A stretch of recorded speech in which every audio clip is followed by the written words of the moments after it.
चुपके चुपके रात दिन आंसू बहाना याद है हमको अब तक आशिकी का वो ज़माना याद है। एक गज़ल की बहुत खूबसूरत लाइन जो मेरे दिल के बहुत ज़्यादा करीब है और इसी के साथ मैं आपकी अपनी अलीशा स्वागत करती हूँ आपका आपके अपने चैनल द उपन्यास टेलर पर। हाय फ्रेंड्स, तो कैसे हैं आप सब? आई होप अच्छे होंगे।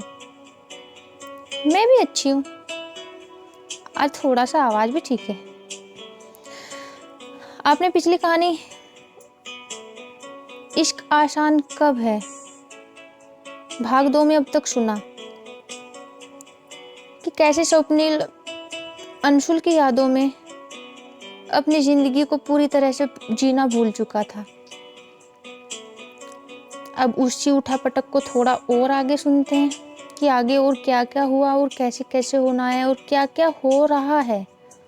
इसी सारी चीज़ों को जानने के लिए आज फिर से शुरू करते हैं कहानी का तीसरा भाग, इश्क आसान कब है। हर बार 1000 बार उसके नंबर पर कॉल करता था और हर बार यही सुनाई देता था, the number you have dial is switched off. लेकिन हर बार सिर्फ इसी आस में कॉल करता कि कहीं से उसकी आवाज़ सुनाई दे जाए। कहीं से सुन रखा था कि शराब हर गम को भुला देती है। अब जब भी आंखें खुलती तो सिर्फ पीना और आंखों के बंद होने तक लगातार पीते जाना और पीते हुए उसकी फोटो को देखते रहना और न जाने क्या क्या अपनी डायरी में लिखते जाना। कहीं से कुछ आस नहीं मिल रही थी और न ही शांति। तो हुआ यूं, अंधेरी रात में उठकर तालाब पर जाने लगा था अक्सर। वहाँ पूरी रात पानी में पैर लटकाए बैठा रहता और सिगरेट फूंकता रहता। बस एक ही सवाल बार बार दिल में आ रहा था कि आखिर मेरे ही साथ क्यों? मैंने तो सिर्फ प्यार किया था, कभी कुछ मांगा भी नहीं, तो मेरे ही साथ ऐसा क्यों हुआ है? बस इसी सवाल का जवाब ढूंढते रहता था ये दिल। और जब कोई जवाब लौट कर नहीं मिला तो एक दिन ठान लिया कि अब तो जिंदगी को ख़त्म ही करना है। थक गया हूँ इस उठापटक में।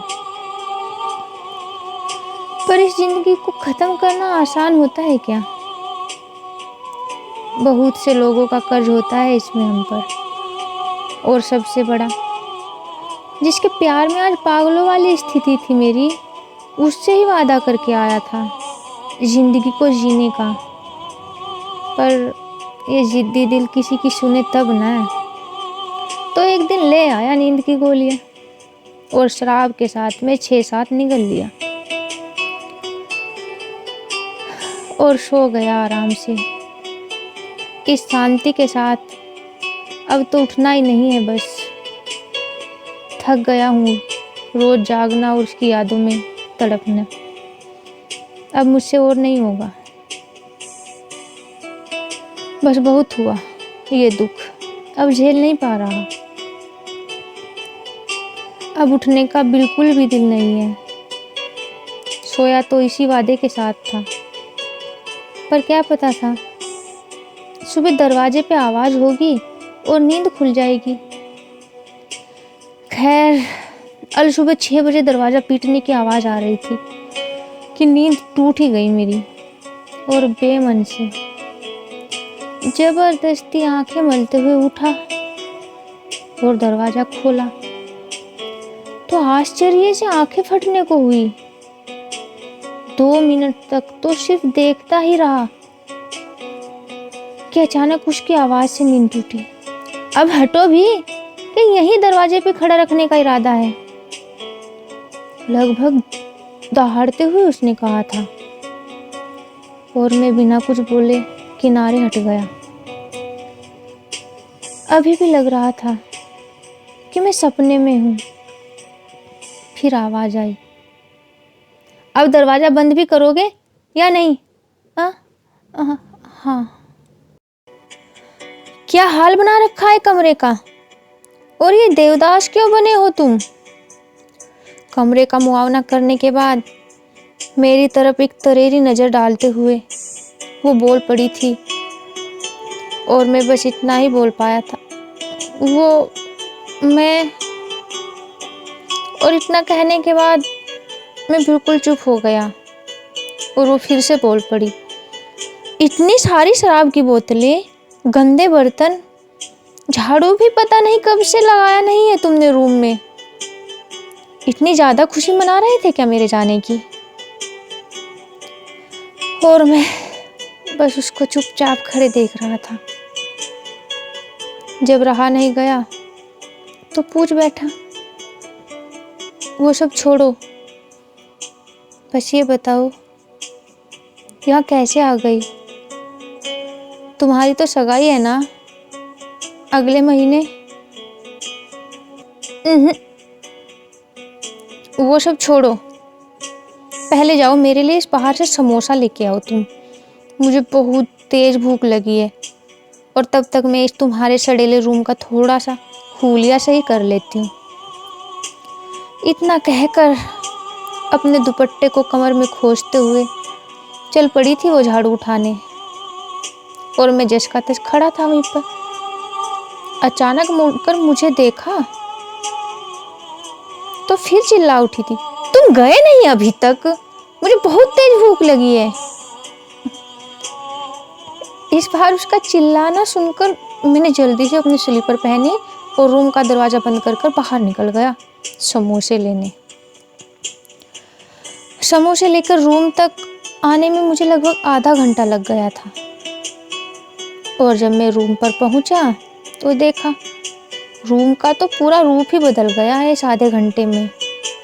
उसने झाड़ू पोछा कर दिया था और बाथरूम में बैठकर हफ्तों से पड़े झूठे बर्तन धो रही थी और खुद में ही बड़बड़ा रही थी। पता नहीं क्या कर रहा था इतने दिनों से, बेवकूफ कहीं का। काम ही क्या था इसको, सिर्फ दारू पीना। न कॉलेज जाने से मतलब, न पढ़ने लिखने से, बस दारू पिलवा लो, सिगरेट पिलवा लो इस इंसान को। मैं उसकी बड़बड़ सुन रहा था और इससे मुझे गुस्सा नहीं आ रहा था, बल्कि दिल को एक अजीब सा सुकून मिल रहा था। जैसे समोसे की थैली को जमीन पर रखते हुए बोला, बाबू समोसे ले आया हूँ, वहीं रख दो और तुम चाय चढ़ा दो। ज़्यादा मीठी मत करना चाय को, तब तक मैं तुम्हारे ये बर्तन धो के आती हूँ और फिर बताती हूँ तुम्हें अच्छे से। इतना सुनकर मैं चाय चढ़ाने के काम में लग गया। आज मुझे अच्छा लग रहा था उसको यूं वापस अपने पास देखकर। अपने दिल के पास महसूस कर रहा था, एक सुकून मिल रहा था। वो बर्तन धोकर वापस आई और अपने दुपट्टे से गीले हाथ पोंछते हुए बोली कुछ नहीं, बस मेरी तरफ देखा, और मैंने चाय कप में डालकर उसके हाथ में चाय का प्याला थमा दिया। अपने चाय का प्याले से एक घूंट भरने के बाद वो फिर से दहाड़ उठी थी। चाय पीकर जाकर दाढ़ी बनवा लो, कंजर लग रहे हो पूरे। क्या हुलिया बना रखा है, देवदास बने फिर रहे हैं। मैंने बस हामी में चुपचाप सिर हिलाया और चाय पीने लगा। वो समोसे फटाफट खा रही थी और मेरी नजरें उसके समोसे खाते हुए देखने पर लगी थी। किसी मासूम सी परी जैसी लग रही थी। बड़ी बड़ी गहरी भूरी आंखें, हल्के घुंघराले बाल, गुलाबी मोटे होठ, और उनमें बसा मेरा नाम। बस यही तो चाहिए होता है जिंदगी में हमें, कि कोई हमें चाहने वाला हो, जिसकी जिंदगी हमसे शुरू और हम पर खत्म हो। मैंने अपनी चाय खत्म की और चल दिया वापस बाहर। बाल और दाढ़ी कटवा के इंसान बनने की राह पर जा रहा था और एक गीत गुनगुना रहा था, तू मेरे सामने मैं तेरे सामने, तुझको देखूं कि प्यार करूं। अचानक से फोन पे कॉल आई और जेब से फोन निकालकर अजनबी नंबर देखा और फोन रिसीव करते ही हेलो बोल दिया। दूसरी तरफ से किसी मर्द की अनजानी आवाज आई, हेलो, तुम स्वप्निल बोल रहे हो? हाँ बोल रहा हूँ, आप कौन? मैं रमेश बोल रहा हूँ, अंशुल का फादर। अब मेरी जान हलक में आ गई थी कि इनका फोन और मेरे पास कैसे? अब इस लड़की ने क्या कांड कर दिया है?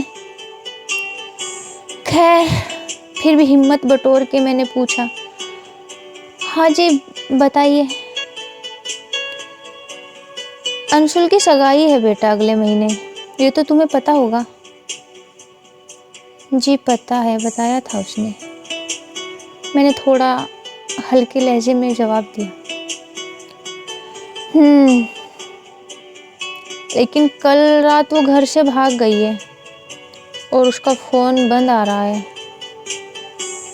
हमने उसके सारे दोस्तों से पूछा उसके बारे में और उनसे ही पता चला तुम्हारे बारे में। उनसे तुम्हारा नंबर मिला तो तुम्हें फ़ोन कर रहा हूँ बेटा।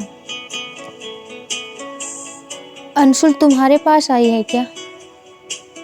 ये सुनकर मेरी सच में फट गई थी, लेकिन मैं अनजाने डर की वजह से साफ झूठ बोल गया। नहीं नहीं अंकल, मेरे पास नहीं आई।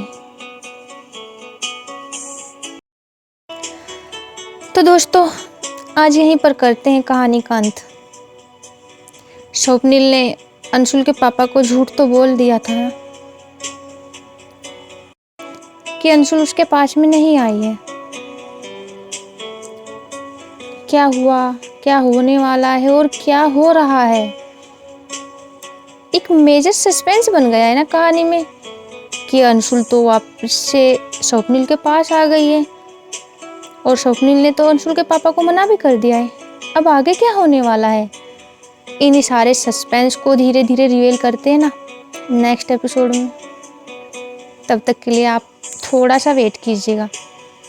कहानी पसंद आई हो तो लाइक करें, कमेंट करें, और जिसने इस कहानी का पिछला भाग इश्क आसान कब है भाग 2 नहीं सुना ना, उसका लिंक नीचे डिस्क्रिप्शन बॉक्स में दिया गया है, बाकायदा वहाँ से जाकर आप सुन सकते हैं। और मेरी अलीशा सरकार वाली आईडी, उसको फॉलो करना भी नहीं भूले, उसका लिंक भी मैंने नीचे डिस्क्रिप्शन बॉक्स में दे रखा है। और हाँ, एक ज़रूरी बात, हमारे चैनल को जल्दी जल्दी सब्सक्राइब भी कर लेना। तब तक के लिए मैं आपकी अपनी अलीशा सरकार आपसे लेती हूँ विदा, और जल्दी से आती हूँ इस कहानी का अगला भाग लेकर। तब तक के लिए आप सब अपना ध्यान रखें, खुश रहे, आबाद रहे, जहाँ भी रहे, जैसे भी रहे, बस मज़े में रहे। Bye bye, take care all.